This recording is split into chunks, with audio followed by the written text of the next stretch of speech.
It'll start in a minute.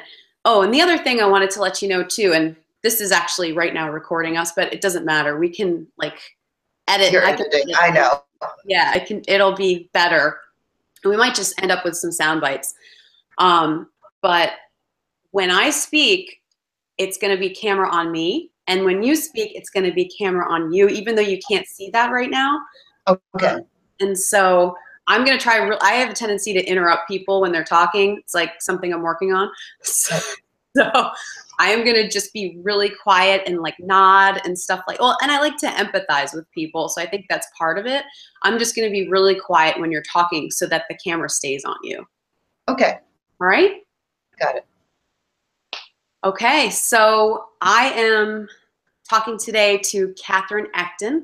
She is the founder of Catherine Ecton Life Coaching based out of Washington, D.C. And Catherine, it is so great to finally connect. I know we've been wanting to do this for a long time.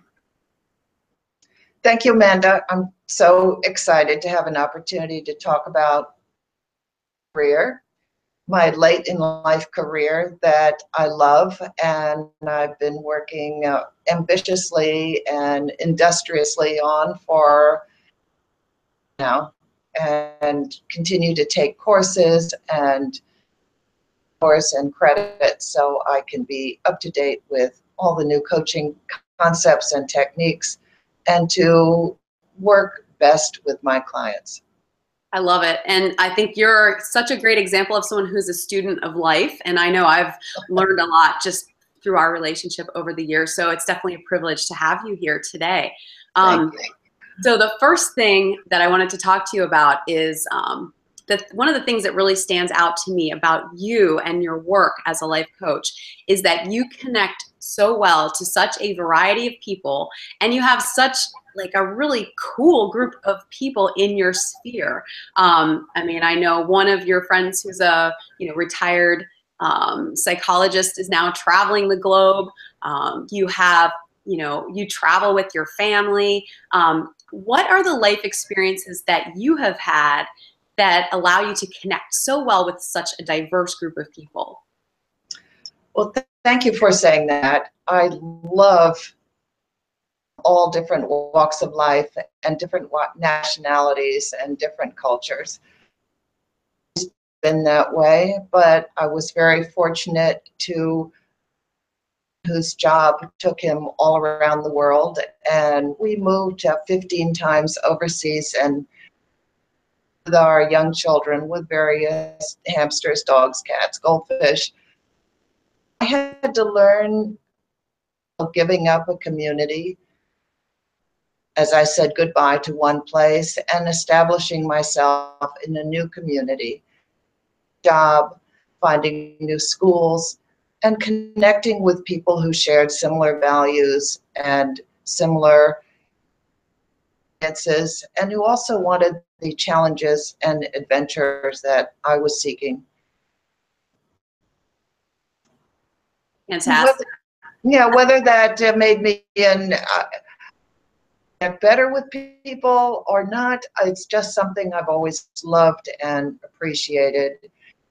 To work overseas and get a master's at an overseas university also taught me to adapt, recognize other people's strengths, own weaknesses, and notice how I needed to make shifts.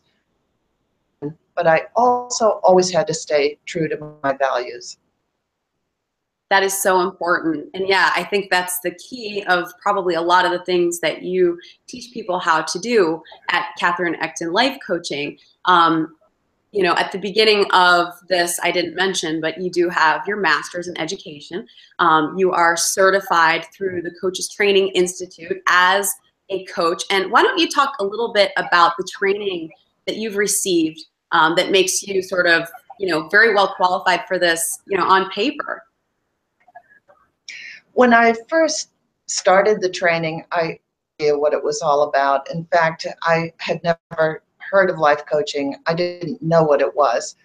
And I was blown away by the opportunity and examining what I was all about. which most of the time spend time thinking about themselves, on what my values were, what I cared about, what I wanted to do. It was the first time that I thought about that when I started my training. Go through what we take our clients through to become a coach. So there was quite a bit of time going through exercises and tools that I use now with my clients just to get started with myself, going inward and working outward, and then finding out what I wanted to do with this next portion of my life. So after the training, was pretty clear that I wanted to go down that road to be a certified coach. Fantastic. So the trajectory for you was you had a career, you did all kinds of things internationally, you retired, correct? And then you became Yes. a life coach in retirement. Right. I retired from teaching and working in international schools in various positions. And when we settled in DC after having been overseas, something different. And I also wanted to stimulate myself. And I feel as though I'm very energetic. I have a lot to offer. I've had all these great life experiences. To do something that could help other people find out for themselves, handle transitions, how best to cope with life changes that they didn't necessarily ask for, like a spouse or partners, they would move as well. Like dealing with job loss, career changes, career challenges, people who are retiring. I thought, wow, if I can figure this out for myself, wouldn't it be great to pass that on to other people who are struggling with some of these decisions? That's great. And it sounds like your now career in retirement is very mission driven, and you specialize in transitions. Is that correct? Yes, yes. And transitions include so many things. Leaving your job and retiring. It includes changing career paths. It includes getting unstuck, pulling yourself out of a hole where you're feeling lost and paralyzed and you don't know what to do next. It includes partnering with someone who doesn't want a friend or a sister or a parent or a spouse, who will help them be accountable and help them find their own mission and their own pathway. I'm that person. As coaches, we are fairly neutral. We don't judge and say, wow, I don't know why you want to be a master gardener when you're so. We say, wow, it sounds as though being a master gardener really is fulfilling for you. How can you work that out in your life? How can you have that part of your life trajectory? So I'm hearing you say the typical client hires you when they're feeling stuck. Maybe they're feeling stuck with a transition, a career change. Maybe they're feeling stuck in terms of just feeling happier, how they're feeling on the inside. How do you help people tools-wise? Do you have a toolbox that you provide to each and every client as part of their journey with you? I do. However, each client has a different agenda and different needs, and I move with the client's agenda, whatever they need. Them focus on looking at different choices that they have in front of them. What are some options to choose to commit to? What can they be intentional about? And exercises, there's something called the Wheel of Life, which is very basic. You look at different parts of your life and you give them a numerical rating to see if it's a high or low number and where they'd like to go. Simple beginning exercise is enough to have say, wow, yeah, I haven't really thought of environment has on me. Friends and family relationships, I really want to improve those. I've been spending so much time on career development that I have let some of those things go. You have all sorts of possibilities depending on what the situation is. Super. And of course, you know, in today's world, there are so many alternatives to hiring a life coach. I mean, you mentioned, you know, friends or family. There's also a lot of self-help advice out there in books and on the internet. How does having a coach, you in particular, sort of give people something a little bit extra, a little bit above and beyond what you would get from those other venues or other alternatives? People learn in different ways. And for some people, reading a self-help book that particularly focuses on their issue is great. And maybe it does the trick. Others, it's the connecting with someone. It's the real development of the coach-client relationship, active work that we do in coaching. Training I had where you take the co-part of yourself, your inner being, and you balance that with the active part of yourself, which is how you're living your days, your job, your spare time. And when you have that human connection to connection, that's what we're all about, is connecting. The self-help books and seminars are available, and there are plenty of talented coaches. What I give is that connection and commitment. And I wrote a blog about that. These are really important for me, and I am able to do that with my client. Connecting we do in the calls or in one-on-one so that we are clarifying and focusing on the client's needs. The committing to coaching, so the client has to commit to want to change. They want to make a change. Sure that they're going to follow through with that. And we're not just going to have nice little chats, we're going to work to make changes. That I bring to each client, because I do care about their story, achieve their goals. And I hope that my clients care enough exercises to open up to me, to share what's going on with themselves, so that together we can move forward. That's great. So connection, commitment, and caring, that's what you provide. That is really a differentiator. So also, I heard you also say that it's kind of accountability. People feel maybe more accountable because they're working with you specifically. And I think with, you know, wisdom, you have that wisdom that so many of us are seeking, you know, on how to live a happy life. It sounds like some of the work you do, though, is, you know, it can be probably challenging. You do have to commit and do this work. What would you refer someone elsewhere for? What types of issues, if they presented themselves in your client relationship, would you need to refer them elsewhere for? I've had a couple of people. I have a complimentary coaching session, 30 to 45 minutes, sometimes longer, that one can sign up for on my website.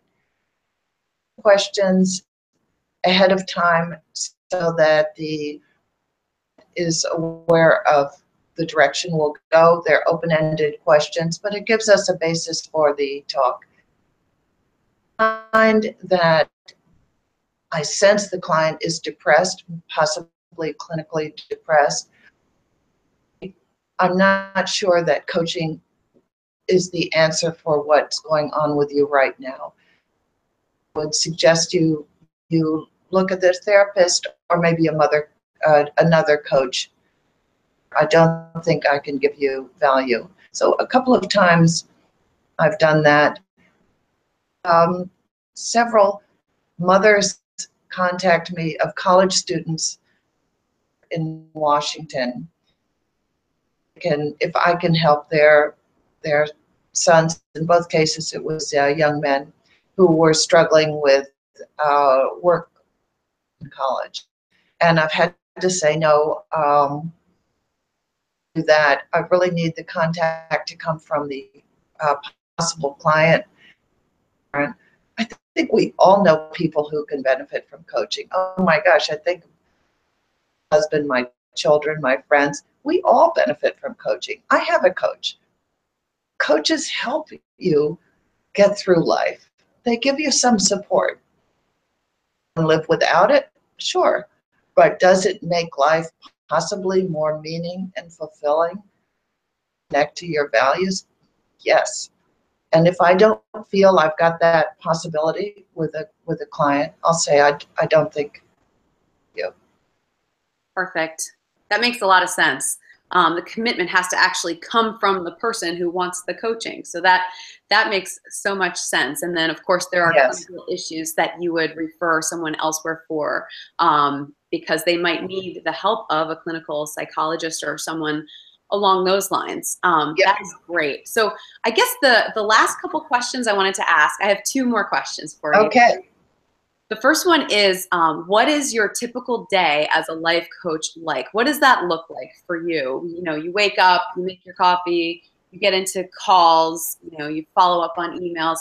How does that look? Because I know that there are some people out there who are curious about, you know, the career and what it looks like and what it takes. I have really great days. I'm happy every single morning when I bounce out of bed. The week I do exercise. I either go to an exercise class or I go for an early morning swim with a master swim group. It makes me so thrilled to be alive, to be with these people who are younger than I am, who are energetic, who are bright, who give me ideas and suggestions. So I start off every day. That gives me the energy to start my appointments, which usually start at 10:30 or 11 in the morning. I have maybe 2 or 3 in the morning, then I stop for lunch. And I often have to do some work. I've been taking a course called Fast Pass to Masterful Coaching. I had homework to do for that and conference calls of that coursework. And then I prepare for each client, looking through notes of what we talked about before, checking the emails to make sure they've been accountable to me for what during our non-coaching weeks. And then I have several late afternoon calls. I try and get some fun in my day every day, have coffee with a friend, to dinner with my husband or my family, or go to a movie, so that I keep balanced. That sounds fantastic. It sounds like you have created a great life for yourself as a life coach. And I guess the final question is, you know, what do you love most about what you do? I love everything about what I do. What I love the most, working with a new client and seeing that person come to life in front of me, to make stories and say something, and then they'll say, "Wow, Catherine, I felt that way." Or I'd say, "Well, last week you said such and such." Oh, it's really interesting. I'm discovering things about myself. That light bulb moment, and when they make those personal discoveries, oh, terrific. I haven't done the work. I've set the stage for them. I've given them the exercises, the tools. conversations. I've guided them. I've helped them be accountable and committed with them. And then and when I see that happen, I feel terrific. That would be fulfilling, I think, to anyone. And I think you're the logical choice for anybody, especially somebody who's trying to live that life, that sort of, international, life that you've lived, or someone who's going through that, who's had those similar experiences. Right. Yeah, I think you are the logical choice. And, I would choose you just because of what you do so much, and you seem so on fire for it, and just, making a difference and having that mission focus in your life. So I am so thankful that you spent the time today and enlightening me. Thank you, Amanda. It's been really fun. Catherine Ecton Life Coaching. Check it out. She's on www.catherineectonlifecoaching.com. And I'm going to stop the broadcast, but we can keep Okay. talking. Okay. Okay? Yeah.